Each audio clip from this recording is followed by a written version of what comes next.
Last episode में देखा कि कोमल का एक्सीडेंट हो जाता है, जिससे ही कोमल की आंख खुलती है। वो देखते ही उसे चोट लग गई है। तभी जॉय और सब लोग जो वहाँ पे इकट्ठे हो जाते हैं। जॉय उसके पास आता है, अपने हैंकी को निकालता है और कोमल की चोट को पोंछने लग जाता है। इधर कोमल और जॉय एक दूसरे की तरफ देखने लग जाते हैं। कोमल अट्रैक्ट होती है जॉय की तरफ और अजीब तरह देखने लग जाती है। इधर कोमल जो होता है वो ज्यादा परेशान होती है। जॉय उसके जो है चोट को ठीक करता है और दोनों ही दूसरे को देखने लग जाते हैं। इधर जैसे ही हवेली में कृष्ण आता है बहुत सारी शॉपिंग करके। सबको लगता है कि शायद उसने बाबूजी और अम्मा के लिए, सबके घर वालों के लिए शॉपिंग की है। तभी सर्जन सिंह कहता है कि क्या बेटा इतना सारी शॉपिंग की है, और तुमने तो कभी पहले शॉपिंग की नहीं की है, मगर शादी के बाद तो तू तो बड़ा अजीब सा हो गया है, तू शॉपिंग करने लग गया है। इधर ठकुरानी भी ज्यादा खुश होती है और कहती है कि हम सबके लिए बाबा कपड़े लेकर आए हैं। कृष्णा कहते हैं कि अरे अम्मा, मैं तेरे लिए कपड़े की लेकर आऊंगा, तू ये बता। बाबूजी है ना तेरे लिए कपड़े लाने के लिए, ये सब तो मैं प्रतिज्ञा के लिए लेकर आया हूँ। देखो तो बाबूजी कितना अच्छा है ना, पहली दिवाली है प्रतिज्ञा की, मैं नहीं चाहता हूँ कि उसकी दिवाली वगैरह खराब हो और अच्छी तरीके से उसकी दिवाली बनाए। ये सब ठाकुरान और सर्जन देख रहे होते हैं। सर्जन कहते हैं कि बेटा तो काम धंधा तो करता नहीं है, बस अपने बाप के पैसे ही उड़ाता रहता है। कम से कम इतने सारे पैसे तेरे पास कहाँ से आए, इतने पैसे उड़ाता ही रहता है, कम से कम सोच तो लिया कर। तभी यहाँ पर उसकी खरी खोटी सर्जन जो होते हैं वो कृष्णा को सुनाते रहते हैं, पर टीका को सब बुरा लगता है। इधर घर वाले बिल्कुल उदास होते हैं, कोमल का अभी तक पता नहीं होता। तभी श्याम कहते हैं कि शायद हमें सर्जन सिंह की हवेली में कॉल करनी चाहिए कि शायद है ना उन्हें कुछ पता हो। मुझे तो बहुत ज्यादा डर लग रहा है, कोमल अभी तक नहीं आई है। सब लोग परेशान होने लग जाते हैं। इधर आयुषी की नजर पड़ती है, कोमल घर पर आ जाती है। तभी नैना आती और कहती है कि कोमल तुम कहाँ पर चली गई थी और तुम्हें ये चोट कैसे लगी है। कोमल तो जो होती है वो कुछ नहीं बोलती। इधर आदर्श कहते हैं कि कोमल बिना बताए तुम कहाँ चली गई थी, ऐसा कोई करता है क्या। कोमल बिना कुछ कहे अंदर की तरफ चली जाती है। इधर पूरी फैमिली परेशान होती है।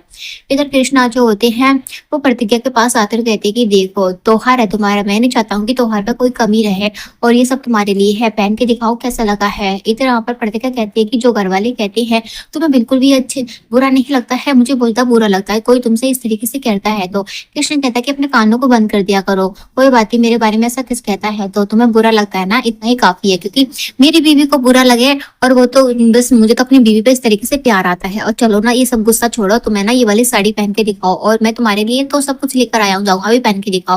प्रतिज्ञा मना करती है। इधर आदर्श अपने कमरे में आते हैं और कोमल को डांटने लग जाती है और कहती है कि तुम इस तरीके से कहाँ चली गई थी, कब से हम तुम्हें बताना चाहिए था ना। इधर कोमल फुट फुट कर रोने लग जाती है, कहती है कि जो तुम्हारे साथ किया था ना, मैं चाहती थी कि जॉय के साथ भी ऐसा ही हो, मैं उसे ऊपर पहुंचाना चाहती थी, मगर मुझसे ये सब नहीं हो पाया, मुझे माफ कर दो, मेरे हाथ डगमगा गए, मगर जब तक मैं उससे बदला नहीं लेना चाहती तब तक मुझे चैन नहीं मिलेगा। आदर उसे समझाता है कि कोमल इस तरीके से नहीं करती है, गलत बात है।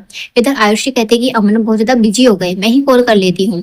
जैसे ही आयुषी फोन लगाती है, अमन जो होते हैं फोन को उठाते मगर कट कर देती है और यहाँ पर आयुषी फिर से फोन मिलाती है, मगर वो फिर से फोन नहीं उठाते और फोन को ऑफ ही कर देते हैं। इधर वहां पर अमन जो होते हैं किसी औरत के साथ लेटे हुए होते हैं, फिर अमन उस औरत को किस करते हैं और वहीं पर सो जाते हैं। आखिरकार अमन इस तरीके से आयुषी को क्यों धोखा दे रहा है। इधर सुबह हो जाती है, आयुषी रंगोली बनाती है। तब यहाँ पर श्याम आकर कहते कि नैना जी मैं नाश्ते में दूध जलेबी लेकर आया हूँ, जाओ तुम सबके लिए दूध जलेबी लगा दो नाश्ते में। तभी नैना सबके लिए दूध जलेबी लगाती है और रंगोली भी पसंद आती है सबको। इधर कोमल कहती है कि मुझे भी सिखाओ ना, मैं भी है ना आदर्श की टमटम बनाना चाहती हूँ। तब वहां पर सब लोग हंसने लग जाते हैं। इधर यहाँ पर श्याम कहते हैं कि हम आज के लिए है ना यहाँ पर सर्जन सिंह की हवेली में जाएंगे, कम से कम उन्हें शादी में बुला तो नहीं सकते हैं, मगर इस त्योहार पर तो हम जा सकते हैं ना, और कम से कम हम उनसे माफी भी मांग लेंगे दोबारा से इस तरीके से जो हो रहा है। इधर प्रतिज्ञा भी रंगोली बना रही होती है, दादी को ज्यादा अच्छी लगती है, वो घंटी बजाती है। इधर केशर भी आती है, केशर कहती है कि प्रतिज्ञा कितनी अच्छी बनाई है तुमने रंगोली, सच्ची में बहुत ज्यादा अच्छा लग रहा है, मुझे भी सिखाओगी तो। और आज पहली बार त्योहार सा लग रहा है। इधर कृष्ण आता है और कहता है कि वाह क्या रंगोली बनाई है प्रतिज्ञा। तभी यहाँ पर प्रतिज्ञा कहती है कि तुम्हें पता है ना कृष्णा इस तरीके से नहीं करते, तुम्हें छोटे बच्चों की तरह आज भी समझाना पड़ेगा, क्योंकि है ना जल्दी से तुम नहा लो, क्योंकि आज का त्योहार जो है सफाई का होता है और मन की गंदगी को मिटाने का होता है, मगर तुम अभी से देखो छोटे बच्चों की तरह ना जिद करनी पड़ती है, जाओ तुम नहा लो।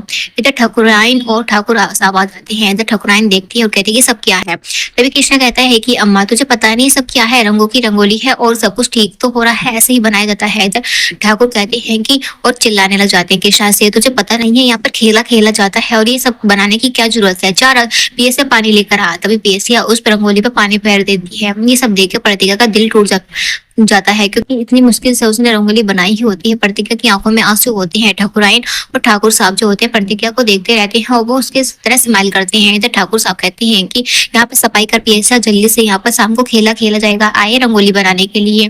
ठाकुर सज्जन सिंह एक एक वहां से चले जाते हैं। प्रतिज्ञा का रो रो के बुरा हाल होता है। ठाकुराइन प्रतिज्ञा को देखकर मुस्कुराने लग जाती है।